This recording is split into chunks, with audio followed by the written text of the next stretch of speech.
मेरे प्रिय नौजवान साथियों, नमस्कार। स्टडी 91 पर आप सभी का बहुत बहुत स्वागत है। दोस्तों, आज हम बात करने वाले हैं मौलिक अधिकार के पार्ट सेकंड पर, और यह चर्चाएं विस्तृत से हो रही हैं, एक एक करके हो रही हैं दोस्तों। तो अभी तक हम लोगों ने पिछली क्लास में मौलिक अधिकार का जो अनुच्छेद 15 है उस पर, जी हाँ दोस्तों, बातें कर चुके हैं। आज उसी के आगे हम लोग बात करने वाले हैं दोस्तों, आपके बहुत शानदार जो अनुच्छेद 16 है उससे संबंधित। दोस्तों, रोजगार के संबंध में जो अवसर की बात करता है दोस्तों, उस पर बातें होंगी। रोजगार के अवसर में समानता, आइए देखते हैं अपने आप में क्या है महत्वपूर्ण बातें। तो हम लोग पढ़ क्या रहे हैं? मौलिक अधिकार पढ़ रहे हैं, फंडामेंटल राइट्स पढ़ रहे हैं। और मौलिक अधिकार पर पहले पार्ट्स में हम लोगों ने बहुत सारी चर्चाएं की हैं। तो जो बच्चे अभी तक पार्ट्स पहला नहीं देखे वो पहले अच्छे से देख ले, नहीं फिर ये नहीं समझ में आने वाला है। तो दोस्तों, मौलिक अधिकार पार्ट 1 में नहीं, हमने अनुच्छेद 15 तक बात किया। आज हमारी जो बातें होंगी वह अनुच्छेद 16 से होंगी। ठीक है, अनुच्छेद 16 से है। और अनुच्छेद रोजगार, जी हाँ दोस्तों, जो है रोजगार के अवसर में समानता की बात करता है। किसके? रोजगार के अवसर, ठीक है, अवसर में समानता। ठीक है, रोजगार के अवसर में समानता की बातें होती हैं ना, याद रखिएगा। समानता किन किन आधारों पर बातें होंगी?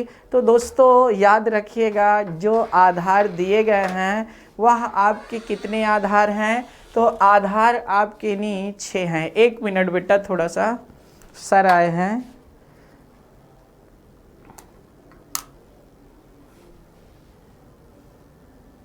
Thank you. तो कहने का मतलब ये है दोस्तों कि आप बुरा ना माने। आज सुबह से जैसे पढ़ा रहे थे तो मैंने चाय कॉफ़ी इत्यादि कुछ नहीं पी थी, तो वही से नहीं सर ने कुछ मतलब भेजा है। जी हाँ, मैं चाय तो पीता नहीं हूँ, तो कॉफ़ी ही थोड़ा बहुत पी लेता हूँ कभी कभी। तो प्लीज़ अगर थोड़ा सा कभी पी सकूँ तो उसके लिए माफ़ कर दीजिएगा। तो आइए हम पढ़ाने में पहले अपने लक्ष्य को ध्यान देते हैं। चाय पानी और ये ज़िंदगी में होता रहता है ना। रोजगार के अवसर में समानता, ठीक है, रोजगार के क्या है? अवसर में समानता है। दोस्तों, आपको पता होना चाहिए कुल कितने आधार दिया है इसके लिए। तो कुल 7 आधार दे दिया है। कौन कौन से हैं ऐसे 7 आधार है? तो पहली बात तो धर्म है, धर्म के आधार पर है।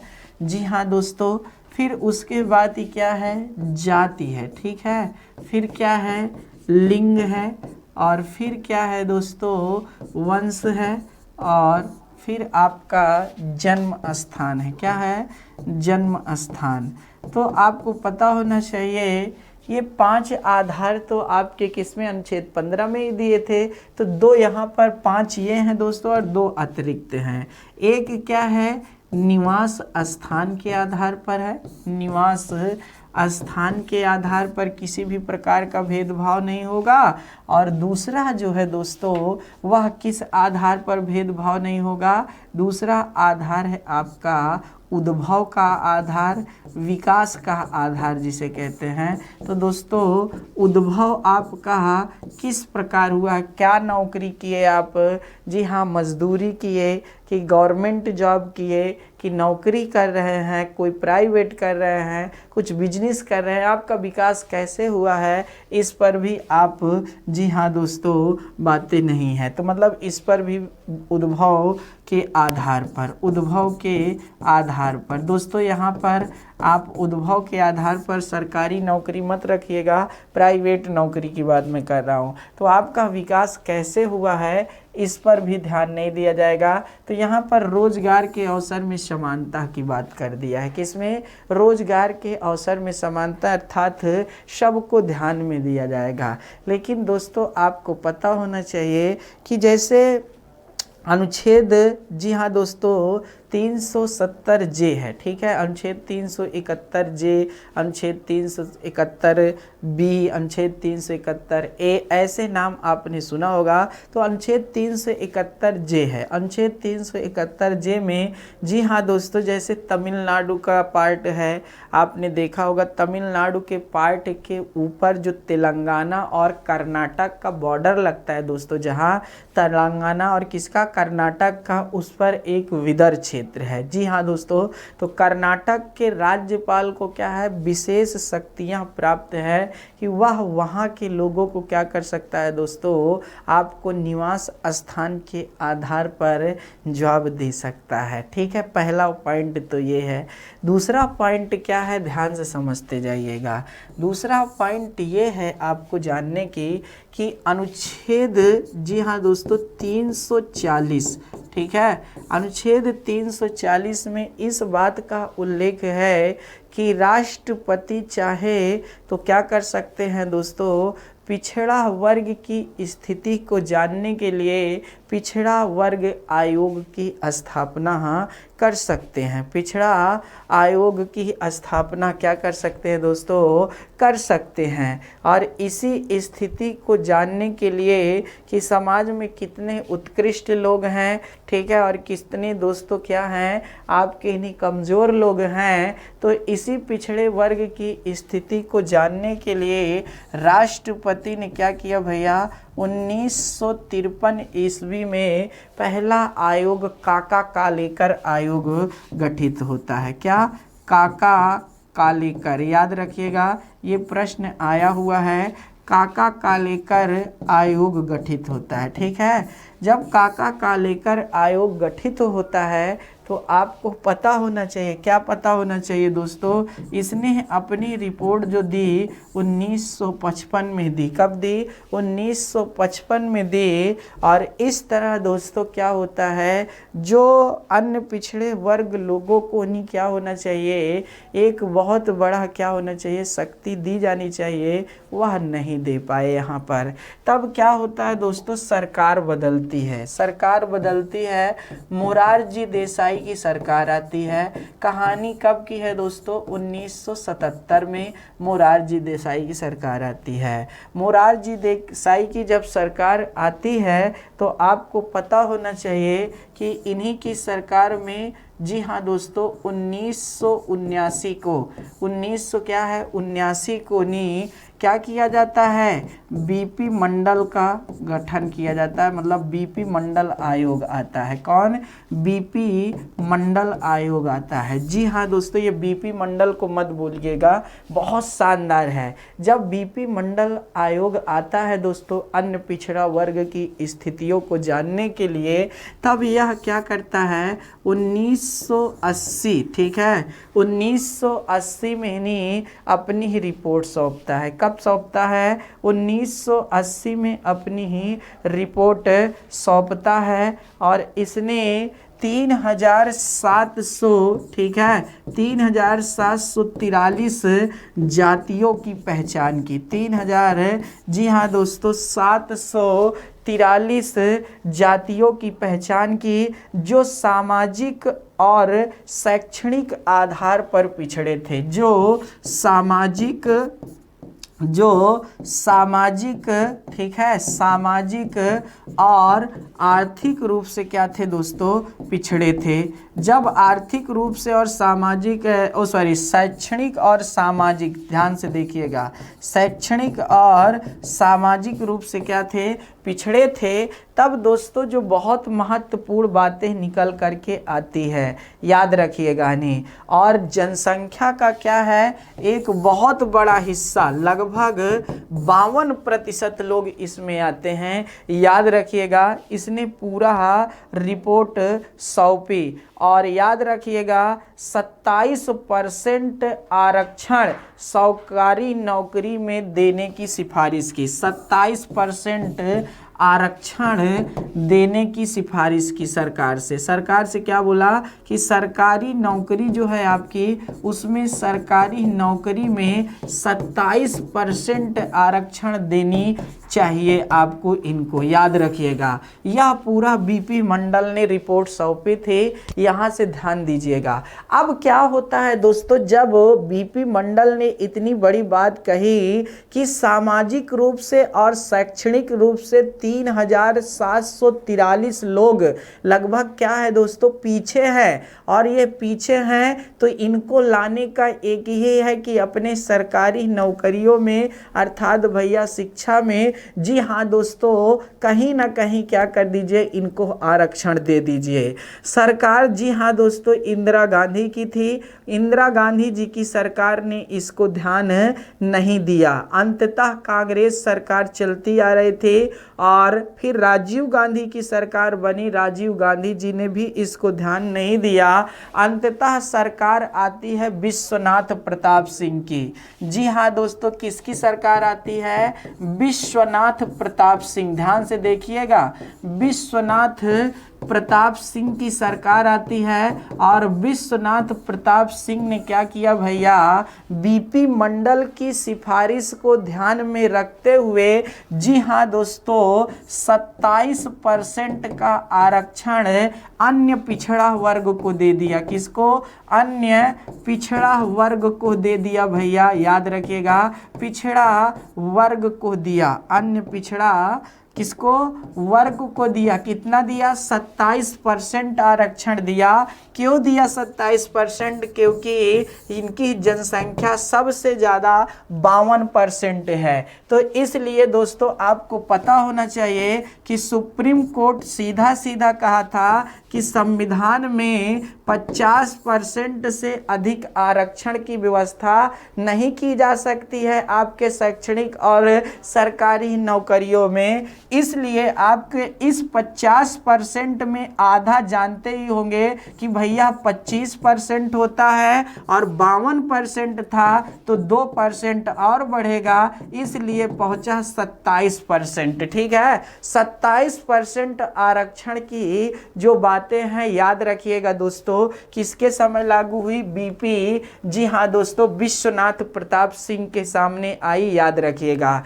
अंततः क्या होता है दोस्तों, विश्वनाथ प्रताप की सरकार जाती है और इसके खिलाफ, ठीक है, इसके खिलाफ इंदिरा साहनी, जी हाँ दोस्तों, इंदिरा साहनी बनाम भारत संघ मामला 1992, ठीक है, इंदिरा साहनी बनाम भारत संघ मामला, ठीक है, भारत संघ मामला, याद रखिएगा, मामला 1992 में चुनौती दी जाती है। जब चुनौती दी जाती है तो उस समय सरकार होती है किसकी, पीवी नरसिम्हा राव की। किसकी सरकार होती है, पीवी नरसिम्हा राव की सरकार होती है। और जब पीवी नरसिम्हा राव की सरकार होती है दोस्तों, तो उसने कहा, क्या कहा, जो 27% आरक्षण दिया जा रहा है दोस्तों, वह किसके आधार पर दिया जाना चाहिए, आर्थिक आधार पर दिया जाना चाहिए। और साथ ही साथ, जी हाँ दोस्तों, आर्थिक रूप से पिछड़े लोगों को भी 10% आरक्षण मिलना चाहिए, चाहे वह किसी भी, क्या दोस्तों, जो सामान्य वर्ग के हैं उनको भी आरक्षण देने की सिफारिश किया। किसने, पीवी नरसिम्हा राव की सरकार ने, सामान्य वर्ग के। लेकिन आपको बता दें कि भैया जो सुप्रीम कोर्ट है, जब इसकी समीक्षा करता है तो सुप्रीम कोर्ट ने क्या किया भैया, इस बात के जो 10% आरक्षण की बात पीवी नरसिम्हा राव सरकार ने सामान्य वर्ग के लिए की थी, उसको खारिज कर देती है। क्या कर देती है, खारिज कर देती है। अंततः इंदिरा साहनी बनाम भारत संघ मामला 1992 को भी सुप्रीम कोर्ट क्या कर देती है, खारिज कर देती है। इस तरह आपको पता होना चाहिए ओबीसी को जो है 27% आरक्षण मिल गया। तो सामाजिक रूप से और शैक्षणिक रूप से जो लोग पिछड़े हैं उनको क्या है दोस्तों, आरक्षण देने की बातें की गई और आर्थिक रूप को भी आधार आधार बनाया गया। तो दोस्तों आपको पता होना चाहिए जो हमारे भारतीय संविधान में आरक्षण दिया गया है, क्या आरक्षण रिजर्वेशन जो दिया गया है वह 15% किसको दिया गया है, एससी को मिला है। किसको मिला है, एससी को मिला है। 7.5% आरक्षण एसटी को मिला है और 27% आरक्षण आपके ओबीसी को मिला है। लेकिन दोस्तों जब एनडीए की सरकार आती है और एनडीए की सरकार ने भी क्या किया भैया, संशोधन किया और सामाजिक स्तर पर, जी हाँ दोस्तों, जो लोग आर्थिक रूप से पिछड़े हैं, कि ये कौन से आर्थिक रूप से पिछड़े हैं, उनको भी आरक्षण की व्यवस्था किया और आर्थिक रूप से पिछड़े लोगों को 10% आरक्षण दिया। आपको पता होना चाहिए अगर हम इन तीनों को जोड़ते हैं तो 49.5% आरक्षण जाता है। कितना, 49.5% आरक्षण जाता है। और सुप्रीम कोर्ट के अनुसार 50% से अधिक आरक्षण नहीं दिया जाना चाहिए किसमें, सामाजिक और शैक्षणिक रूप से पिछड़े लोगों को। तो जो ये 10% आरक्षण आया है ये आर्थिक रूप से पिछड़े लोगों को आया है और इसमें है किसी विशेष जाति का उल्लेख नहीं है दोस्तों। इसी को ईडब्ल्यूएस के नाम से भी जाना जाता है। तो इस तरह आप जान सकते हैं कि जो हमारे भारतीय संविधान के अनुच्छेद 16 में समानता की बात करता है, वहां पर सरकार क्या है दोस्तों, कानून बना करके आरक्षण की व्यवस्था का प्रावधान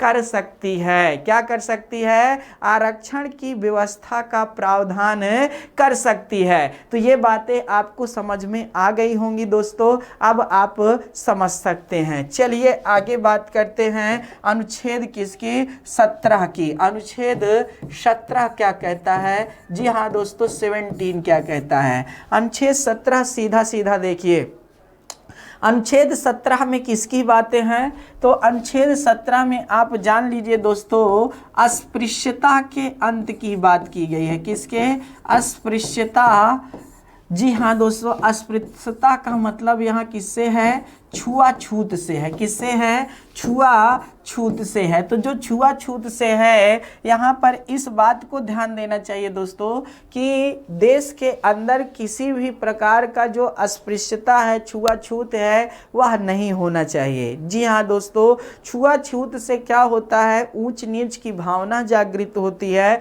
जिससे क्या होता है जो समाज के दुर्बल या कमजोर लोग होते हैं उनके अंदर यह बातें निकल करके आती हैं, कैसे मैंने जन्म ले लिया स्कूल में। जी हाँ दोस्तों, वो बहुत दुखी होते हैं और ये मानसिक रूप से प्रताड़ित करना एक तरह से अपराध माना जाता है दोस्तों।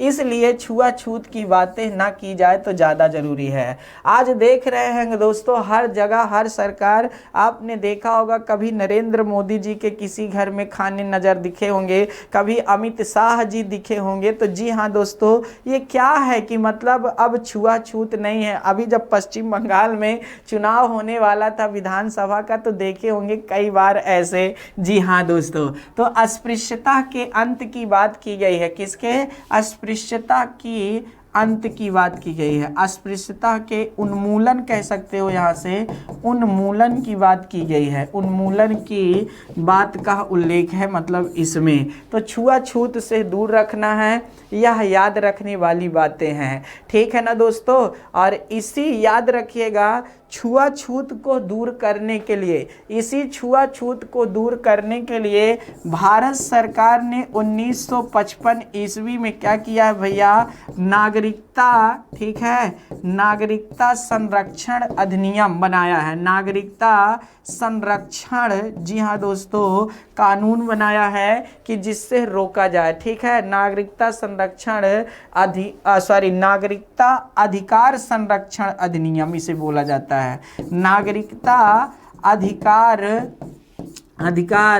संरक्षण अधिनियम बनाया है, याद रखिएगा, याद रखने वाली बातें हैं। तो इस तरह दोस्तों यहाँ से बहुत महत्वपूर्ण बातें हैं। नागरिकता अधिकार संरक्षण अधिनियम 1955 है, जो क्या करता है, सभी के जो नागरिक अधिकार हैं उनको बचाए रखने का कार्य करता है। ठीक है दोस्तों, तो यहाँ से भी बातें आप समझ सकते हैं। अगला चलते हैं दोस्तों, बात करने वाली बातें हैं जो अर्थात मैंने कहा छुआछूत की भावना बहुत बेकार भावना है, ऊंच नीच की भावना बहुत बेकार भावना है। इसीलिए अभी सरकार एक एग्जाम्पल देना चाहते हैं। आपने देखा होगा कि जो ऊंच नीच की भावना जागृत होती है उसके लिए सरकार, एनडीए सरकार ने क्या किया है दोस्तों, जो अर्थात अधिकारी थे या फिर जो नेता थे उनके है गाड़ियों से जो बत्ती क्या कराया गया है दोस्तों, हटा दिया गया है, वह यही है। ठीक है, बत्तियां जो हटाई गई है वह यही है कि दोस्तों ऊंच नीच की भावना जागृत ना हो सके। आइए चलिए दोस्तों आगे समझते हैं। अनुच्छेद किस पर बात करते हैं, अनुच्छेद 18 पर बात करते हैं।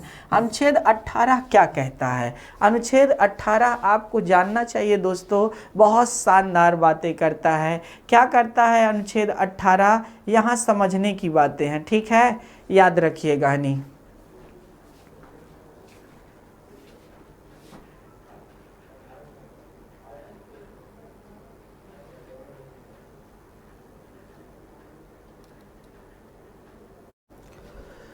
आइए दोस्तों अनुच्छेद 18 पर बात करने जा रहे थे। बहुत शानदार बातें हो रही हैं हमारी दोस्तों। तो देखिए अनुच्छेद 18 किससे कहता है? अनुच्छेद 18 में लिखा है उपाधियों का अंत। ठीक है, क्या? उपाधियों का अंत। अब उपाधियों का अंत मतलब क्या है दोस्तों? उपाधियों का अंत यही तो है, ऊंच नीच की भावना यहाँ से भी तो आती है। जी हाँ दोस्तों, समाज में ऊंच नीच की भावना यहाँ से भी आती है। आपने देखा होगा राय बहादुर, जी हाँ दोस्तों, जी हाँ, शेर शाह।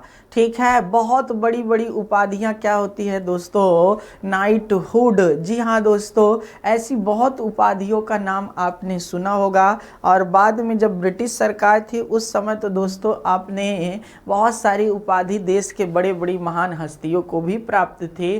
तो इसलिए क्या किया गया दोस्तों, जो उपाधि है उसका अंत किया गया। अब देखिए दोस्तों, जो उपाधियां हैं वो तो समाप्त हो गई हैं, लेकिन जो कहने का मतलब अभी भी शिक्षा में, ठीक है, साथ ही साथ आप कहने और सेना में यह उपाधियां अभी भी बरकरार हैं। ठीक है, शिक्षा और सेना में ही, जी हाँ दोस्तों, उपाधियां बरकरार हैं। जैसे आपने देखा होगा स्नातक, परा स्नातक, एलएलबी। जी हाँ दोस्तों, इधर भी इंजीनियरिंग है, ये सब जिधर जो लोग कर लेते हैं डॉक्टर लग जाता है। उसी तरह सेना में भी आपने देखा होगा। जी हाँ दोस्तों, तो अभी भी यहाँ पर है। लेकिन दोस्तों आपको पता होना चाहिए पद्म भूषण, पद्मश्री, जी हाँ दोस्तों, भारत रत्न, ये सब क्या है, उपाधियों में नहीं आते हैं। याद रखिएगा, इन्हें अनुच्छेद 18 के तहत विशेष प्रावधान में रखा गया है। ठीक है, तो इस तरह दोस्तों आप समझ सकते हैं। बहुत सुंदर बातें थी। आगे चलते हैं दोस्तों, आगे समझते हैं क्या है महत्वपूर्ण बातें। ठीक है, आगे महत्वपूर्ण बातें हैं। अनुच्छेद 19 स्टार्ट होने वाला है और आया दूसरा मौलिक अधिकार। दूसरा मौलिक अधिकार कौन आया दोस्तों? तो स्वतंत्रता का अधिकार आया, स्वतंत्रता का अधिकार। अब स्वतंत्रता का जो अधिकार का उल्लेख है, स्वतंत्रता के जो अधिकार का उल्लेख है वह भारतीय संविधान में 19 से 22 में है। तो 19 हो गया, 20 हो गया, 21 हो गया, 22 हो गया। कहने का मतलब कुल 4 अनुच्छेद संबंधित है। ये प्रश्न आ चुका है राजस्थान पीसीएस में, इसलिए दोस्तों बताया गया है आपको। आगे देखिए दोस्तों, स्वतंत्रता का अधिकार। स्वतंत्रता का अधिकार, जी हाँ दोस्तों, जो पार्ट है आपका वह कहाँ से स्टार्ट होता है? अनुच्छेद 19 से शुरू होता है।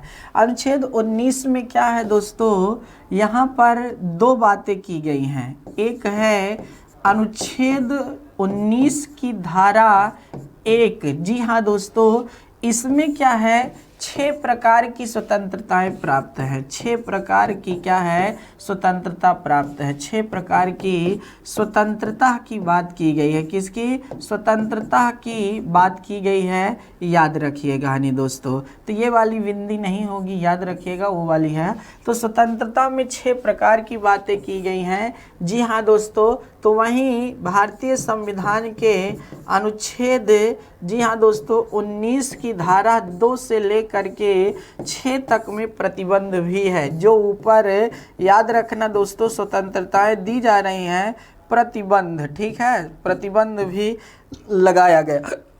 अब ये जो 6 प्रकार की स्वतंत्रताएं हैं, जो 6 प्रकार की स्वतंत्रताएं हैं, ये क्या क्या है ना, अर्थात भारतीय संविधान के अनुच्छेद 19 की धारा 1। दोस्तों जो पहली स्वतंत्रता है, आपको पता होना चाहिए, वह पहली स्वतंत्रता है, जी हाँ दोस्तों, भाषण व बोलने की स्वतंत्रता बोलते हैं, भाषण व अभिव्यक्ति की स्वतंत्रता, ठीक है, भाषण व अभिव्यक्ति की स्वतंत्रता। अब देखिए दोस्तों, ये क्या महत्वपूर्ण है, भाषण आपको बोलने की स्वतंत्रता है, चलिए ठीक है दोस्तों, साथ ही साथ आपको अभिव्यक्ति की भी स्वतंत्रता है। ये क्या है दोस्तों, भाषण और अभिव्यक्ति में अंतर क्या है। भाषण का मतलब ये होता है, जी हाँ दोस्तों, आपके जब मन में आया, ठीक है, उसे आपने बोला, ठीक है, लेकिन अभिव्यक्ति की स्वतंत्रता का जो अर्थ है वो बहुत व्यापक अर्थ है, ठीक है, इसको विचार और अभिव्यक्ति की भी स्वतंत्रता कहना हो तो कह सकते थे, लेकिन नहीं, भाषण और अभिव्यक्ति की स्वतंत्रता की बात की गई है। तो दोस्तों भाषण तो आपने दे दिया, चलिए, लेकिन अभिव्यक्ति की स्वतंत्रता का बहुत व्यापक अर्थ क्या है, यहाँ से समझिए। जी हाँ दोस्तों, भारत के किसी भी नागरिक को याद रखिएगा दोस्तों, अपने भाव को बोलने, मतलब भाव के तहत याद रखने वाली बातें हैं, बोलने का अधिकार है अभिव्यक्ति में, साथ ही साथ वह अपने भावों को इशारा से व्यक्त कर सकता है, वह अपने भावों को गा करके बता सकता है, वह अपने भावों को नाच करके बता सकता है, वह अपने भावों को चित्र के माध्यम से दिखा सकता है, वह अपने भावों को लिख कर प्रकट कर सकता है। तो इस तरह कहने का मतलब ये है दोस्तों, अभिव्यक्ति की स्वतंत्रता में बहुत बड़ा अर्थ छिपा होता है। तो इसी तरह आपको पता होना चाहिए, जो मैं एग्जाम्पल देता हूँ वो फिल्म पद्मावती को ही देता हूँ। फिल्म पद्मावती जब आई थी तो आपने देखा होगा कि जब फिल्म, जी हाँ दोस्तों, पद्मावती फिर बाद में भले दूसरे नाम से आई, वो आप जानते हैं, ठीक है, पद्मावत। तो कहने का मतलब जो पद्मावती थी, रानी पद्मावती, राजा रतन सिंह की वाइफ, चित्तौड़गढ़, याद रखिएगा नहीं दोस्तों। और आपने अलाउद्दीन खिलजी का नाम सुना ही होगा, बहुत बड़ी एक्टिंग किए हैं दोस्तों, पति पत्नी दोनों मिल करके। तो दोस्तों यहाँ पर आप जानते हैं कि जो रानी पद्मावती थी, कौन, जो रानी पद्मावती थी, उन्होंने क्या, अर्थात उनके मतलब चरित्र को ध्यान में रखते हुए राजस्थान में जब फिल्म पद्मावती आने वाली थी तो उस पद्मावती मूवी के नाम को लेकर के रानी पद्मनी का, जो मतलब पद्मावती थी, उनका चरित्र चित्रण गुणगान गाया गया, ठीक है ना। उनके भावों को किसी ने नाच करके दिखाया, किसी ने चित्र के माध्यम से, किसी ने लिख कर, किसी ने नाटक के माध्यम से, किसी ने कहानी के माध्यम से, जी हाँ दोस्तों, अपने ने भाव व्यक्त किए। तो इस तरह कहने का मतलब यह है, अभिव्यक्ति की स्वतंत्रता एक बहुत बड़ी स्वतंत्रता है, जी हाँ दोस्तों, यहाँ से। और इसी के तहत आपको प्रेस की भी स्वतंत्रता यहीं से मिलती है। जो हमारे हैं, जी हाँ दोस्तों, न्यूज वाले होते हैं, उनको भी देखे होंगे, वो अपने भाव को क्या करते हैं, कभी कभी बोल करके प्रकट करते हैं, कभी लिख करके प्रकट करते हैं। जब आप याद रखिएगा दोस्तों, दैनिक जागरण लेंगे या हिंदुस्तान जैसे पेपर लेते हैं तो उसमें कलाकारी भी करते हैं। तो इस तरह दोस्तों वह अपने भावों को प्रकट करते हैं, ठीक है। चलिए, भाषण की स्वतंत्रता हो गई। बी नंबर मतलब दूसरे में क्या है दोस्तों, आपको सम्मेलन करने की स्वतंत्रता है। क्या है, सम्मेलन करने की स्वतंत्रता है, सम्मेलन करने की स्वतंत्रता। सम्मेलन करने की स्वतंत्रता से मतलब क्या है दोस्तों कि आप, जी हाँ दोस्तों, उचित स्थान पर क्या कर सकते हैं, सम्मेलन कर सकते हैं। ठीक है, उचित स्थान पर आप सम्मेलन कर सकते हैं। जी हाँ दोस्तों, अगर आप परमिशन लेकर करते हैं तो कानूनी गतिविधि से एकदम सही होता है। नहीं, कभी कभी क्या होता है, लेने के देने पड़ जाते हैं। लेने के देने से मतलब क्या है दोस्तों, मैं आपको एक घटना बता रहा हूँ। जी, मेरे साथ ही एक घटी घटना है, मैं बहुत अच्छे से समझा रहा हूँ आपको। कोरोना का दौरान था। जी हाँ दोस्तों, गेस्ट हाउस में क्या होता है, लोग क्या होते हैं, एक हमारे मित्र होते हैं, वो बोलते हैं ऐसा है भीम, मीटिंग मुझे करनी है। मैं बोला ठीक है दोस्त, मीटिंग कर लीजिए, कोई दिक्कत नहीं है। अब गेस्ट हाउस में क्या होता है, वो हमसे बताए नहीं संख्या, बोले बहुत आएंगे, 50-60 लोग आएंगे, टेंशन ना लीजिए। हम कहें ठीक है। अब दोस्तों क्या, उस शिक्षा विभाग वाला मुद्दा था, उसी समय कोरोना लगा था। अब क्या हुआ दोस्तों, एक बहुत बड़ी तादाद आ गई, कम से कम नहीं तो 2000 पब्लिक आई। अब जब 2000 पब्लिक गेस्ट हाउस में इकट्ठा हुई, तब आपको पता होना चाहिए दोस्तों, उस समय कोरोना का दौरान चल रहा था, इतनी बड़ी भीड़ अलाउ नहीं थी, 100 लोग बहुत ज़्यादा थे। जी हाँ दोस्तों, 100 लोग का उस समय परमिशन चल रहा था। तो इस तरह क्या था नहीं कि जब बहुत बड़ी भीड़ इकट्ठा हो गई तो मैं तो एकदम मतलब पागल हो गया कि बाप रे, आज मेरा तो गया, गेस्ट हाउस भी सील होगा। अब देखिए दोस्तों क्या होता है, मैंने सभी से विनती किया, निवेदन किया, हाथ जोड़ा, और माताएं बहनी थी उनको कि कहा भाई बाहर आप चले जाइए, ठीक है, और सब लोग मास्क लगाकर एक एक करके इन्हीं धीरे धीरे थोड़ी दूरी बना करके निकल जाइए। तो सब लोगों ने मेरी बात को बहुत ध्यान से सुना, बहुत देर तक मैंने विनती किया, अंततः वो लोग बाहर निकले। अब इतने में क्या हुआ दोस्तों, उन्होंने जो मीटिंग रखी थी वो पुलिस से परमिशन नहीं ली थी, मतलब जी हाँ दोस्तों, पुलिस आ गई। पुलिस आ गई तो हमको बुलाया गया, तो हम सामने इकट्ठा हुए और बताए कि सर ऐसी ऐसी बात थी, हमसे सर इन्होंने इतना बताया और ऐसा ऐसा हुआ। तो अंततः उनको पुलिस ले करके भी गई, फिर बाद में मैं गया भी, जो मामला था उसको रफा दफा कराया, ठीक है। लेकिन मैं स्वयं की घटना बताता हूँ। तो कहने का मतलब, सम्मेलन करने की तो स्वतंत्रता है आपके पास, सम्मेलन करने की तो स्वतंत्रता है, लेकिन ऐसे समय या फिर ऐसे स्थान पर आप सम्मेलन नहीं करेंगे जो क्या है दोस्तों, नियम के विरुद्ध हो। अभी देखें कोरोना के दौरान क्या है, भीड़ इकट्ठा करने की इजाजत नहीं है। अब आप कहिए नहीं हम इकट्ठे करेंगे, हम सम्मेलन ही करेंगे, तब फिर दोस्तों इसमें समस्याएं उत्पन्न हो सकती हैं। मेरे जीवन की घटी घटना थी, मैं इसे अच्छी तरह से याद रखूंगा, आपके सामने रख करके समझाया, मुझे अच्छा लगा। अगला देखिए दोस्तों, सम्मेलन करने की स्वतंत्रता है। फिर आपके पास संघ, ठीक है, संघ या जो पार्टी कहते हैं उसको बनाने की स्वतंत्रता है, बनाने की स्वतंत्रता है। आप संघ या पार्टी बनाइए, देश में इतनी सारी पार्टियां हैं, इतने सारे संघ हैं, जी हाँ दोस्तों, और साथ ही साथ आप राष्ट्रीय स्तर पर भी 7 पार्टियों को देख सकते हैं, चाहे राष्ट्रीय कांग्रेस हो, चाहे तृणमूल कांग्रेस हो, चाहे एनडीए की पार्टी हो, याद रखिएगा दोस्तों, जो बीजेपी बोलते हो आप लोग, और साथ ही साथ चाहे आपकी नहीं दोस्तों बीएसपी जैसी पार्टी। कहने का मतलब इस तरह की पार्टियां भी हैं, तो आप भी अपनी पार्टी बना सकते हैं, लेकिन पार्टी बनाने के लिए कुछ नियम और रूल होते हैं, जी हाँ, उनको फॉलो करना पड़ता है।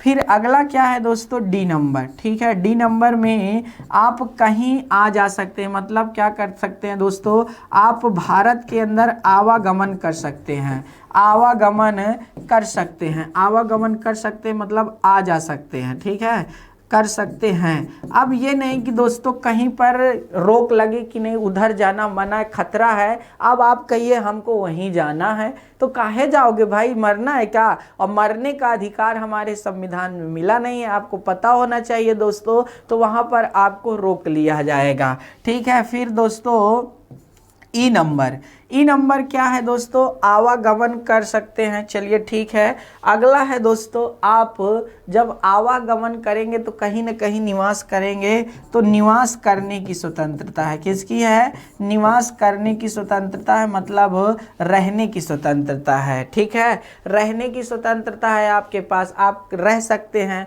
लेकिन अब ये नहीं कि दोस्तों आपको निवास स्थान की मतलब दे दिया, अब कहो कि नहीं हमारा जो घर बनेगा वह बंगला, जी हाँ दोस्तों, एकदम बीच सड़क पर बनेगा, ठीक है, हम यहीं पर लेटेंगे सोएंगे, तब ऐसा नहीं है ना यार। जी हाँ दोस्तों, आप निवास करिए। अब चक्रवात आने वाला, कहिए नहीं हम समुद्र के किनारे ही अर्थात लेटेंगे, तब फिर दोस्तों यहाँ पर तो रोक लगेगी ही ना, बिल्कुल लगेगी। ई के बाद यफ नहीं है, याद रखिएगा। यफ में पहले संपत्ति के दिया था, संपत्ति अर्जित करने का अधिकार, संपत्ति अर्जित करने का मतलब संपत्ति का अधिकार था, उसको अब हटा दिया गया है 44वें संविधान संशोधन द्वारा, इसलिए ई नहीं लिखा रहेगा, वहां पर जी लिखा रहेगा। जो जी में है दोस्तों, यहाँ पर क्या है, व्यापार या वाणिज्य करने का अधिकार है, व्यापार या वाणिज्य करने का क्या है दोस्तों, अधिकार है, वाणिज्य अधिकार है, ठीक है। तो यहाँ से भी आप देख सकते हैं कि यह भी बहुत सुंदर सुनहरा मौका है। तो यहाँ से भी बहुत शानदार बातें निकल करके आती हैं, यहाँ से भी क्या है, बहुत शानदार बातें निकल करके आती हैं कि आप व्यापार कर सकते हैं। अब ये नहीं कि व्यापार में गोला बारूद बेचना शुरू कर दीजिए, चरस गांजा अफीम बेचना, हीरोइन बेचना चालू कर दीजिए। दोस्तों ये हीरोइन वो हीरोइन नहीं है जो अपनी वीरता को दिखाती हैं, ये हीरोइन नशा मादक वाली हीरोइन है, तो थोड़ा सा देख लीजिएगा, तो इसको हेरोइन कहा जाता है ना।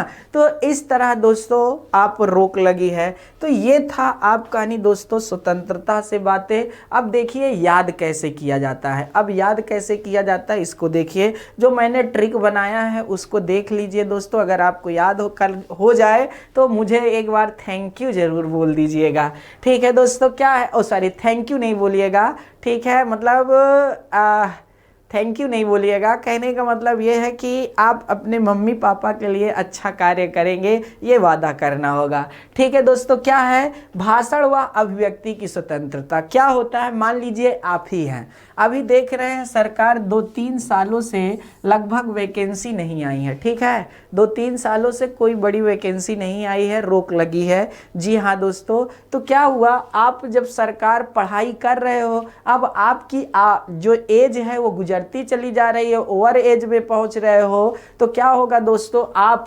सरकार के खिलाफ आवाज उठाना चालू किए, बोलना शुरू कर दिए, बोलना और अपने भाव भी दिखाए कि आगे चल के हम लोगों का क्या होगा, चित्र भी दिखाए, सारा मजदूरी करते हुए दिखाया। तो कहने का मतलब आपने अपने भाव प्रकट करना शुरू कर दिया। अब क्या हुआ दोस्तों, आप अकेले हैं तो कोई आपकी आवाज सुनेगा नहीं दोस्तों, इतना ध्यान नहीं, तो अब क्या करेंगे, आप लोगों को इकट्ठा करेंगे। जब लोगों को इकट्ठा करेंगे तो दोस्तों काफी लोग इकट्ठा हुए, आपकी बातों को भी आप सम्मेलन करना चालू कर दिए, ठीक है, लोग इकट्ठा भी हो गए, लेकिन सरकार ने कहा अरे छोड़ो, ऐसे रोजे सम्मेलन होते रहते हैं। तब आपने कहा कि नहीं, हम इसको दिखाएंगे। तब क्या किया, आपने पार्टी बनाना शुरू कर दिया, ठीक है, आप पार्टी बनाना शुरू कर दिए, और जब पार्टी बनाना शुरू कर दिया दोस्तों तो आपकी पार्टी बन गई। अब पार्टी बन गई तो जब पार्टी मजबूत करना है तो आपको आना जाना पड़ेगा, आवागमन करेंगे ना, और जब आवागमन करेंगे तो कहीं ना कहीं रुकेंगे, जाहिर सी बात है कहीं ना कहीं निवास करेंगे, रात बिरात। जी हाँ दोस्तों, तो रात पड़ेगी तो रुकना पड़ेगा, तो निवास करेंगे। अब जब पार्टी बन गई तो उसको धन भी तो चाहिए, तो दोस्तों धन के लिए आपको व्यापार मतलब वाणिज्य करना पड़ेगा कहीं ना कहीं। जी हाँ दोस्तों, आपको कुछ ना कुछ तो करना पड़ेगा ताकि पैसा भी आए। तो इस तरह दोस्तों आपने देखा कि ये सारी कहानी अरविंद केजरीवाल से जोड़ लीजिए। अरविंद केजरीवाल ने क्या किया, सरकार की जी हाँ नीतियों से नाखुश होकर के पद से इस्तीफा दिया और भाषण देना शुरू किया, किसके साथ, अन्ना हजारे, और साथ ही साथ जी हाँ दोस्तों आपकी नहीं जो याद रखिएगा आरटीआई लाने वाली महिला हैं, उनका नाम मैं बताऊंगा, आगे सब कुछ बताऊंगा, उनके साथ आवाज उठाना शुरू कर दिया, ठीक है। फिर उन्होंने क्या किया, सम्मेलन करना शुरू कर दिया लोगों को इकट्ठा करके।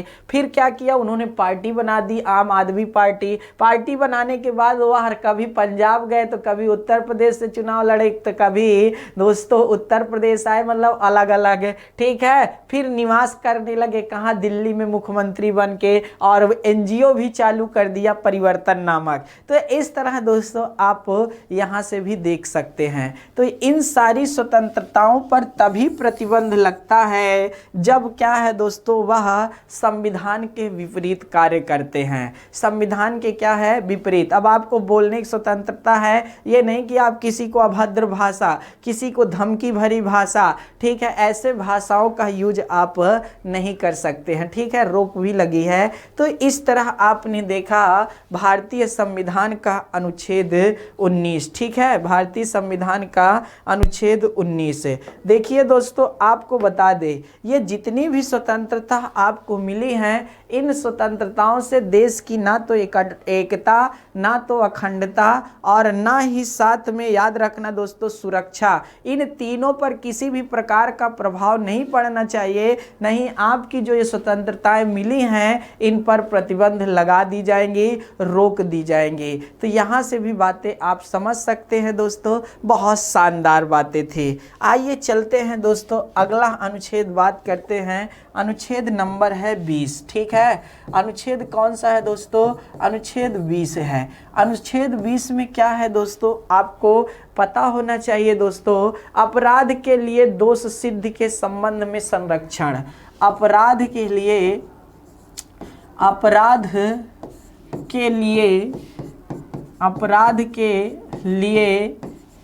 दोष सिद्धि के संबंध में संरक्षण, ठीक है, संबंध में संरक्षण। जैसे क्या होता है दोस्तों, कोई अपराध किया है और अपराध हो जाता है, उससे कभी अपराध, अधिकतर अपराध जानकर भी होते हैं और कुछ अपराध ऐसे होते हैं जो अनजाने में हो जाते हैं। तो दोस्तों जैसे ही कोई अपराध किया, ठीक है, जैसे ही कोई अपराध किया और मामला कहाँ पहुँचा भैया, न्यायालय के पास। तो जब न्यायालय के पास मामला पहुँचेगा और न्यायालय आपके ही सामने क्या करेगी दोस्तों, खड़ा करवाएगी, तो उस समय न्यायालय क्या करेगी, ध्यान से समझिए। संविधान कहता है जो अपराधी ने क्या किया है दोस्तों, अपराध किया है, उसको उसी समय के कानून के अनुसार सजा मिलेगी, ठीक है। तो वर्तमान, याद रखिएगा, पहला नंबर है वर्तमान विधि के अनुसार, वर्तमान विधि को कानून भी कहते हैं, वर्तमान विधि या कानून, ठीक है, कानून के अनुसार सजा देना, ठीक है, अनुसार सजा, याद रखिएगा। अब कहने का मतलब यह है कि मान लीजिए आपने क्या किया है दोस्तों, मान लीजिए थोड़ी सी देर के लिए क्या कर दिया, किसी की हत्या कर, सॉरी माफ़ी चाहता हूँ, मतलब आपका नाम जो लिया उसके लिए मुझे माफ़ कर दीजिए, हाथ जोड़ता हूँ। कहने का मतलब कोई अपराधी है, क्या किया भैया, उसने हत्या कर दिया। जब हत्या कर दिया तो इस समय यह है कि 302 के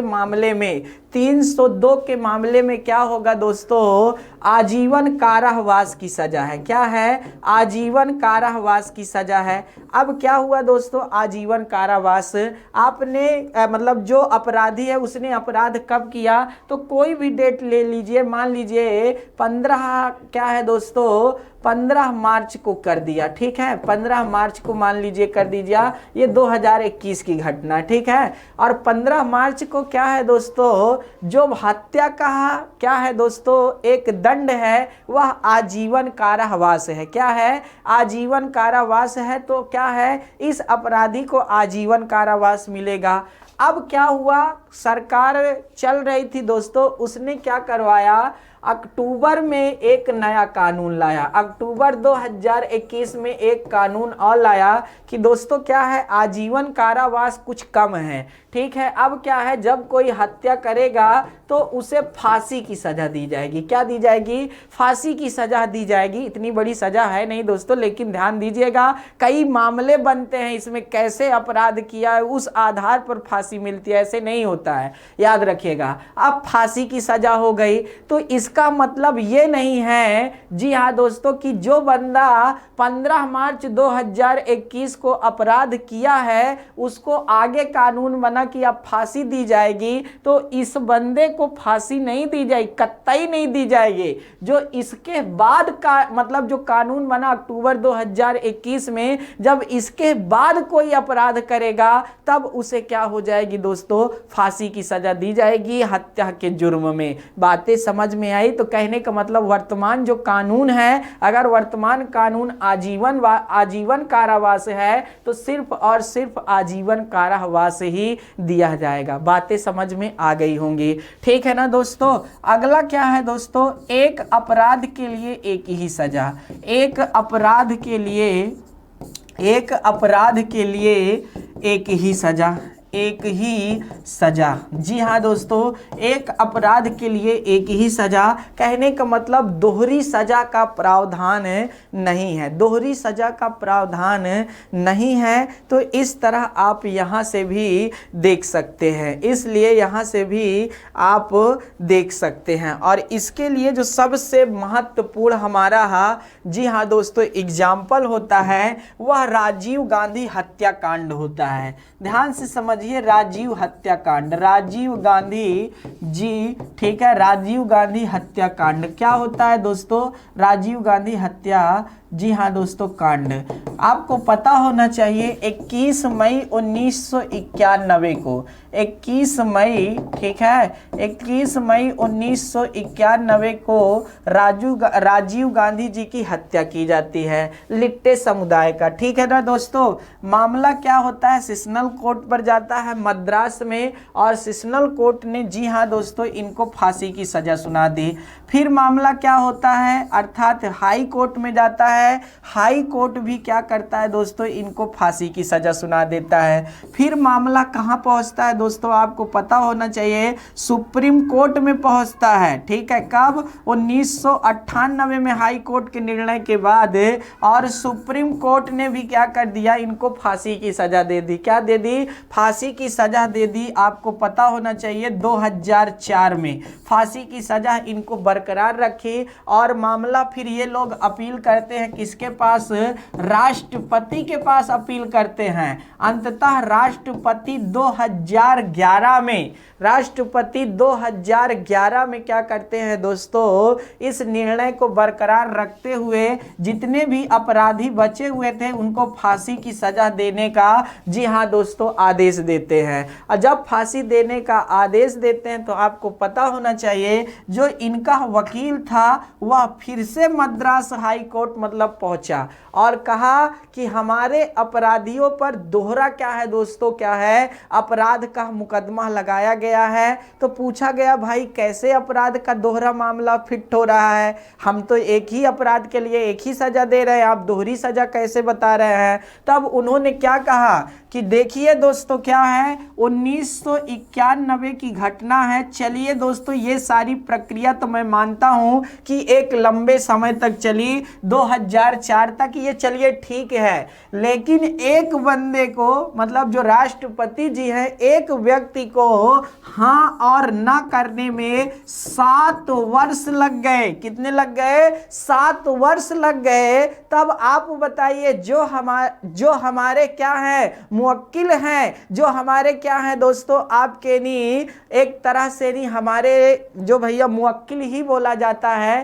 कहने का मतलब जो जिनके तरफ से मैं केस लड़ रहा हूं, ठीक है, वो मुवक्किलों को क्या है 7 साल से मानसिक टॉर्चर किया गया है। किस तरह, 7 साल से मानसिक टॉर्चर किया गया है। यह रोजाना क्या है, यह सोच कर जीते रहे हैं कि आज आएगा राष्ट्रपति का आदेश, कि कल आएगा राष्ट्रपति का आदेश। तो इस तरह एक तो शारीरिक दंड काट ही रहे थे, दूसरा मानसिक दंड भी कटाया गया। इसलिए यह क्या है, दोहरा, और जी हाँ दोस्तों, आप सजा का प्रावधान किए हैं। इस बात को अंततः ध्यान में रख करके नहीं क्या किया जाता है, मद्रास हाई कोर्ट ने सभी न्यायाधीश जो सभी अपराधियों को क्या कर देती है दोस्तों, बरी करने का आदेश दे देती है, क्योंकि एक अपराध के लिए एक ही सजा का प्रावधान है, दोहरी सजा का प्रावधान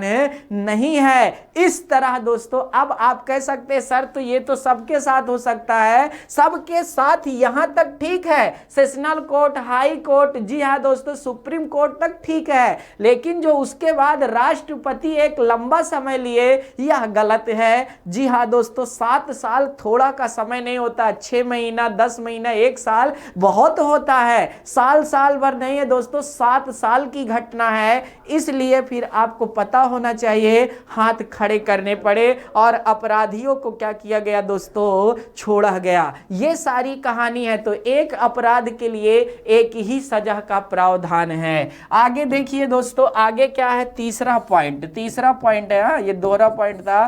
तीसरा पॉइंट ये है कि आपको खुद के लिए, ठीक है, अपराधी को, सॉरी माफी चाहता हूं, अपराधी को, ठीक है, अपराधी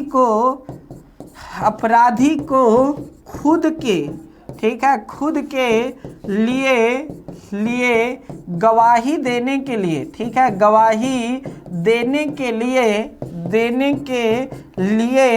बाध्य नहीं किया जाएगा, देने के लिए बाध्य नहीं किया जाएगा। जी हाँ दोस्तों, नहीं किया जाएगा। अब आपको समझना चाहिए यहाँ पर दोस्तों, जो पुलिस के समय में गवाही दी जाती है पुलिस स्टेशन पर, वह याद रखिएगा नहीं, वो झूठी मानी जाती है। याद रखने वाली बात है, जब किसी के सामने कोई गवाही देता है तो वो मान्य होती है। जी हाँ दोस्तों, ये नहीं कि पुलिस जेल के अंदर बंद की और खूब पीटी और उसके बाद जबरदस्ती को बुलाए, तो वहां पर न्यायालय में नहीं माना जाता, याद रखिएगा। तो इस तरह आपको समझना चाहिए कि जब कोई अपराधी कटघरे पर खड़ा होता है तो उस समय जज साहब जो अर्थात होते हैं वह पूछते हैं, क्या आप अपने बचाव में, जी हाँ दोस्तों, कुछ कहना चाहते हैं, ठीक है। तब दोस्तों यहाँ आपको पता होना चाहिए, फिल्म सनी देओल की नहीं चल रही है दोस्तों, यहाँ पर फिर अपराधी बोलता है दोस्तों, हम बोलना चाहते हैं या नहीं, मतलब आपको जो सजा देना है दे दीजिए सर, हम कुछ नहीं कहना चाहते हैं। और अगर इतना कह दिए, अब ये नहीं कि जज साहब कहे ऐसा है तुमको बोलना ही पड़ेगा, ठीक है ना। अरे वो नहीं बोलेगा तो इसमें क्या है, वो नहीं बोलेगा तो इसमें क्या है, नहीं कहा कि तुम बोला भैया गवाही दे, तो जिसका याद रखिए, अगर एक बार उसने कह दिया कि जी नहीं बोलना है, हमको कुछ नहीं कहना है इस विषय में, तो जी हाँ आपका जो उद्देश्य है आप अपना करिए। जी हाँ जी, अपराधी को आप परेशान नहीं करेंगे, तो खुद के लिए गवाही देने के लिए क्या है दोस्तों, विवश नहीं करेंगे। यह बातें भी आपको समझना चाहिए था। तो यह था भारतीय संविधान का अनुच्छेद 20 जो बहुत महत्वपूर्ण होता है, जो बहुत महत्वपूर्ण है, तो इसको आप देख लीजिएगा। आगे चलते हैं दोस्तों, बहुत महत्वपूर्ण लेकर के बातें। अगला अनुच्छेद है हमारा क्या, अनुच्छेद 22, ठीक है। अनुच्छेद 22 में अनुच्छेद 21, पहले 20 के बाद 21 आएगा ना। अनुच्छेद 21 में क्या है दोस्तों, प्राण एवं दैहिक स्वतंत्रता की बात किया गया है। किसके, प्राण एवं दैहिक स्वतंत्रता की बात की गई है, दैहिक स्वतंत्रता की बात की गई है। इसी को जीवन जीने का अधिकार भी कहा जाता है। क्या कहा जाता है, जीवन जीने का अधिकार कहा जाता है, याद रखिएगा। अनुच्छेद 21 को जीवन जीने का अधिकार कहा जाता है। अब देखिए दोस्तों, प्राण एवं दैहिक स्वतंत्रता मिली है, कहने का मतलब आपको जीवन जीने का अधिकार है। जो ये आपका जीवन है ना, इसके लिए बहुत सारी विशेष प्रावधान किए गए हैं कि आप ये कर सकते हैं, इसके साथ कोई छेड़छाड़ नहीं कर सकता। जैसे याद रखिएगा, जो मैं बोलता हूं उसको ध्यान दीजिएगा, बहुत मजेदार पॉइंटें हैं। जैसे क्या है दोस्तों, आपको सोने का अधिकार है, सोना। याद रखिए, अगर आप गहरी नींद में हैं तो कोई भी अगर आपको जगाता है तो याद रखिए वो अपराधी है। अगर आप उसके ऊपर केस, तब तो आप कहोगे सर बचपन से मम्मी मम्मी पापा, भाई बहन और जिन लोगों की शादी हो गई, वाइफ, रोजे जगाते आए हैं तो ये सब अपराधी हैं? तो जी नहीं दोस्तों, याद रखना, घर की कंडीशन पर नहीं है अपराध, याद रखिएगा। जब क्या है बाहरी कोई जबरदस्ती आपको जगाना, तो ये कहानी रामदेव बाबा की है। जब रामदेव बाबा को क्या है पुलिस पकड़ने गई थी दोस्तों, तब वह रात्रि में सो रहे थे और उस समय उनको डिस्टर्ब किया गया था। तब क्या किया गया था, उन्होंने मामला कोर्ट में लेकर गए थे और अंततः यहां से फिर जीवन जीने के अधिकार में यह जोड़ दिया जाता है कि आपको सोने का भी अधिकार है, नंबर 1। दूसरा अधिकार दोस्तों, आपको अपने इच्छा से विवाह करने का अधिकार है। कहने का मतलब, अगर आप किसी को चाहते हैं, प्यार करते हैं, तो आप अपने इच्छा से विवाह कर सकते हैं, किसी भी प्रकार का कोई प्रतिबंध नहीं। लेकिन एक प्रतिबंध है, आपकी आयु क्या है, अगर आप लड़का हैं तो 21 और लड़की हैं तो 18 वर्ष की आयु होना जरूरी है। उसके बाद आप धर्म, जाति, लिंग, वंश सबसे ऊपर उठ करके विवाह कर सकते हैं, ठीक है। अगला पॉइंट क्या है दोस्तों, आपको स्वच्छ पर्यावरण में जीवन जीने का अधिकार है। स्वच्छ पर्यावरण का मतलब यहाँ क्या है, स्वच्छ वायु में जीवन जीने का अधिकार है, स्वच्छ जल पीने का अधिकार है। साथ ही साथ आपको यह भी पता होना चाहिए, उच्च स्वास्थ्य सुविधा प्राप्त करने का अधिकार है। क्या? उच्च स्वास्थ्य सुविधा प्राप्त करने का अधिकार है। और उसके साथ साथ आपका अभी 2017 से निजता का अधिकार भी आ गया है दोस्तों। इसी में निजता का अधिकार यहीं पर है। फिर उसके बाद आपको आरटीआई पता होना चाहिए, आरटीआई इसी में है। साथ ही साथ आपको और बहुत सारे अधिकार प्राप्त हैं, एक दो नहीं अनगिनत अधिकार प्राप्त हैं। तो इस तरह दोस्तों आप समझ, देश विदेश, जी हाँ दोस्तों, मेनका गांधी बनाम भारत संघ मामला 1978 का मामला है। जब मेनका गांधी जी का क्या किया गया था, वीजा और पासपोर्ट जब्त कर लिया गया था, तब दोस्तों मेनका गांधी ने न्यायालय में अपील की और निर्णय आया कि जी हाँ दोस्तों, देश विदेश की यात्रा करने का भी अधिकार है। मतलब विदेशी यात्रा करने का भी क्या है, आपके पास अधिकार है। विदेशी यात्रा करने का भी क्या है, आपके पास अधिकार है। तो इस तरह आप समझ सकते हैं कि आपको बहुत सारे क्या है दोस्तों, अधिकार प्राप्त हैं। बहुत सारे क्या हैं, अधिकार प्राप्त हैं, इनको जानना चाहिए था। और साथ ही साथ सार्वजनिक फांसी पर रोक है, सार्वजनिक फांसी नहीं दी जा सकती है। जी हाँ दोस्तों, हथकड़ी लगाने पर रोक है, याद रखिएगा नहीं। तो इस तरह बहुत सारी चीजों के लिए लेकर के नहीं आप कहानी याद रखिएगा दोस्तों, बहुत सारी चीजों पर व्यवस्थाएं जी हाँ दी गई हैं। तो ये अनुच्छेद अपने आप में बहुत महत्वपूर्ण माना जाता है। कौन सा? अनुच्छेद 21। जी हाँ दोस्तों, अनुच्छेद 21 अपने आप में बहुत शानदार है, तो याद रहेगा। आगे चले दोस्तों, आगे है अनुच्छेद 22, ठीक है। कौन? सॉरी, अभी अनुच्छेद 21A भी तो है। अनुच्छेद 21A, अनुच्छेद 21A क्या कहता है दोस्तों, 6 वर्ष से, जी हाँ दोस्तों, 6 वर्ष से लेकर 14 वर्ष के, ठीक है, 6 वर्ष से लेकर 14 वर्ष के आयु के बच्चों को, ठीक है, आयु के बच्चों को निःशुल्क, ठीक है, निःशुल्क शिक्षा प्राप्त करने का अधिकार है। निःशुल्क शिक्षा प्राप्त करने का अधिकार है। निःशुल्क शिक्षा प्राप्त करने का अधिकार है। प्राप्त करने का अधिकार है। करने का बच्चों को करने का अधिकार है। आप देखिए दोस्तों, निःशुल्क शिक्षा प्राप्त करने का अधिकार से मतलब क्या है कि मतलब किसी भी प्रकार का शुल्क नहीं लिया जाएगा, मतलब पैसा नहीं लिया जाएगा।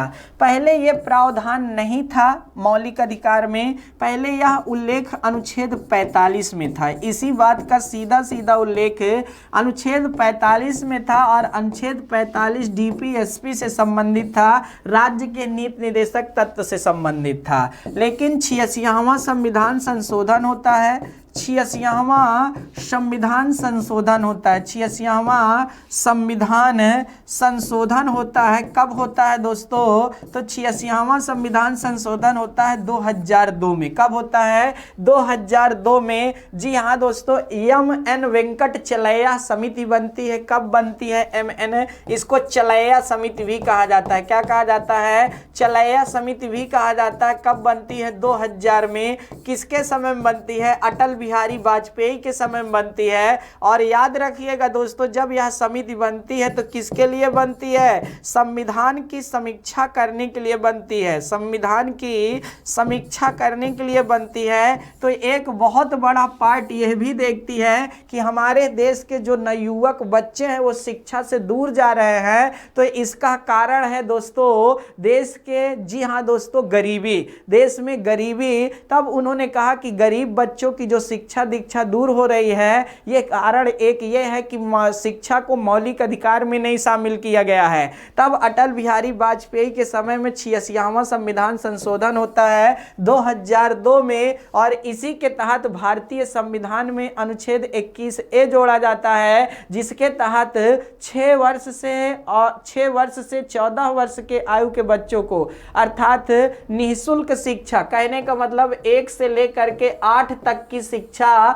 निःशुल्क देने का प्रावधान। जबकि एम वेंकट चलैया समिति ने, याद रखिएगा दोस्तों, 6 से 14 वर्ष नहीं 16 वर्ष की सिफारिश की थी। और कहीं कहीं तो 18 भी लिखा है कि कक्षा 12 तक की शिक्षा निःशुल्क दी जाए। कक्षा 12 तक की निःशुल्क शिक्षा दी जाए, यह समिति ने सिफारिश की थी। लेकिन सरकार ने 1 से 8 तक का ही प्रावधान किया। तो यहां से भी बातें आपको समझ में आना चाहिए। यहां से भी बातें आपको क्या है? समझ में आना चाहिए। तो दोस्तों ये था पूरा आज का सेशन है अनुच्छेद 21 के बारे में। और अब बात कर लेते हैं अनुच्छेद 22। जल्दी से देख लीजिए दोस्तों, जाते जाते आपको अनुच्छेद 22 भी समझाना अच्छा रहेगा, ताकि ये, जी हाँ दोस्तों, अनुच्छेद 22 में क्या है? तो गिरफ्तारी। जी हाँ दोस्तों, किसके संबंध में है? गिरफ्तारी। ठीक है,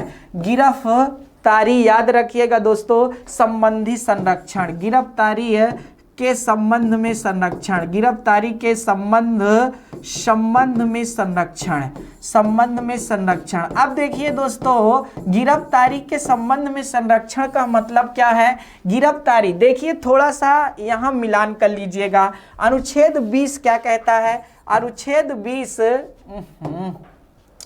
अनुच्छेद 20 जो है दोस्तों, याद रखिएगा क्या कहता है? अपराध के संबंध में ना, ध्यान से देखिए, अपराध। तो कभी कभी एग्जाम में क्या होता है, हम लोग भटक जाते हैं कि दोस्तों पहले अनुच्छेद 20 में अपराध दिया है कि अनुच्छेद 22 में दिया है। जी हाँ दोस्तों, गिरफ्तारी अनुच्छेद 20 में दिया है कि 22 में दिया है। तो देखिए दोस्तों, अगर आपको समझना है, जब नंबर आप काउंट करेंगे तो पहले 20 आएगा कि पहले 22 आएगा? आप आंख मूंद कर बताओगे सर 20 आएगा, फिर उसके बाद 22 आएगा। तो उसी तरह आप जान लो, जब कोई बंदा पहले अपराध करेगा कि पहले गिरफ्तार होगा? जी हां दोस्तों, पहले वह अपराध करेगा। याद रखिएगा, पहले अपराध, 99% मामलों में अपराध करेगा तभी गिरफ्तार होगा। शक के आधार में बहुत सारे कम लोगों को ही कभी गिरफ्तार किया जाता है। तो पहले कोई अपराध करेगा फिर गिरफ्तार होगा। तो पहले अपराध आएगा, अपराध 20 से संबंधित, गिरफ्तारी आएगी तो अनुच्छेद 22 से संबंधित। अब गिरफ्तारी के संबंध में क्या है दोस्तों, ध्यान से देखिए। गिरफ्तारी के संबंध में जब भी आपको क्या है, पुलिस गिरफ्तार करने आती है या कोई, तो आप कारण पूछ सकते हैं। ठीक है ना दोस्तों, हमें किस कारण आप गिरफ्तार करते हैं? तो दोस्तों आपको पता होना चाहिए, ऑर्डर आता है उसमें साफ साफ लिखा रहता है कि आपको हम इस कारण गिरफ्तार कर रहे हैं। जब तक आपको वह पेपर नहीं दिखाएगा, याद रखिएगा दोस्तों, आपको वह गिरफ्तार नहीं कर सकता है। याद रखने वाली बातें हैं। ठीक है, और अगर कोई महिला को गिरफ्तार करता है तो महिला कांस्टेबल का होना बहुत जरूरी है साथ में। और अगर रात्रि की बात है तो रात्रि में महिला को गिरफ्तार करने का कोई अधिकार नहीं बनता है। ये बातें आपको समझना चाहिए था दोस्तों। तो कारण पूछने का अधिकार, कारण पूछा या फिर करेगा भी तो विशेष प्रावधान होगा, याद रखिएगा, उसमें लेडीजें आएंगी, विशेष कांस्टेबल लेकर जाएंगी और रात भर रहेंगी। और अगर रात भर लेडीजें नहीं है तो आपको गिरफ्तार करके कोई भी, जी हाँ दोस्तों, लेडीज को नहीं रख सकता थाने में। ये बातें समझिए। तो कारण पूछने का अधिकार है, किस कारण से आप क्या है दोस्तों हमें गिरफ्तार कर सकते हैं। दूसरा क्या है दोस्तों, जब भी कोई अपराधी कहनी या किसी को गिरफ्तार करेगा तो 24 घंटे के अंदर, जो पुलिस गिरफ्तार की है 24 घंटे के अंदर पास के मजिस्ट्रेट के सम्मुख प्रस्तुत करेगी। जो भी मजिस्ट्रेट पास पड़ेगा, इसमें आवागमन का समय नहीं जोड़ा गया है। आवागमन का मतलब यह है दोस्तों, आपको पुलिस लेकर जा रही है, रास्ते में जाम लग गया, 10 घंटे का जाम लगा, या कोई, जी हाँ दोस्तों, विपदे आ गई, ट्रक मतलब जो गाड़ी ले जा रहे हैं पंचर हो गई, बन नहीं पा रही, तो कई कारण बनते हैं इसमें। तो कहने का मतलब यह है कि 24 घंटे के अंदर आपको पास के मजिस्ट्रेट के सम्मुख पास करे, मतलब पहुंचाएगी नहीं। और साथ ही साथ, जी हाँ दोस्तों, आप अपने, जी हाँ दोस्तों, जो आपको अच्छा लगता है वकील, उस वकील से क्या कर सकते हैं, परामर्श भी कर सकते हैं। वकील से परामर्श करने की छूट है, ठीक है, वकील से, जी हाँ दोस्तों, परामर्श करने की छूट है, बातचीत करने की छूट है, परामर्श करने की छूट है, ठीक है, करने की छूट है। इसीलिए जब क्या होता है दोस्तों, पुलिस गिरफ्तारी करती है और वकील जाते हैं तो उनसे बात करने के लिए उनके पास पूरा अधिकार होता है, ठीक है, बचाव के लिए ना। तो इस तरह दोस्तों ये 3 कारण होते हैं। लेकिन दोस्तों अगर निरोधक कानून है, याद रखिएगा, अगर निरोधक कानून है तो इसमें 24 घंटे का प्रावधान नहीं बनता है, अधिकतम 3 माह तक गिरफ्तार किया जा सकता है दोस्तों और अपने कस्टडी में रखा जा सकता है। लेकिन इस समय, जी हाँ दोस्तों, आपको न्यायालय से इजाजत लेनी पड़ेगी और साथ ही साथ विधानमंडल से भी या फिर संसद से भी पास कराना पड़ेगा अगर मामला केंद्र का है तो। और जी हाँ दोस्तों, अब इसमें वही लोग आते हैं जैसे आतंकवादी लोग होते हैं, जी हाँ दोस्तों, ऐसे लोग जो बड़े बड़े क्रिमिनल हैं वो लोग आते हैं, साधारण इंसान इसमें नहीं आते हैं। तो इस तरह आपने देखा कि ये कितना शानदार सेशन था दोस्तों। तो आज यहीं पर हमको इजाज़त दीजिए, कल फिर हम मिलेंगे, जी हाँ दोस्तों, एक बहुत बड़े आयाम के साथ है। अभी आपको शोषण के विरुद्ध अधिकार, धार्मिक स्वतंत्रता, जी हाँ दोस्तों, ऐसे पार्ट्स भी पढ़ाने बाकी हैं। तो सिलसिला जारी रहेगा, उत्साह और संपन्न से क्लास लेते रहिए, क्लास का आनंद उठाइए और एक प्यारा सा कमेंट तो बनता है ना दोस्तों। तो दीजिए इजाज़त भीम को यहीं पर। बहुत बहुत धन्यवाद। जय हिंद।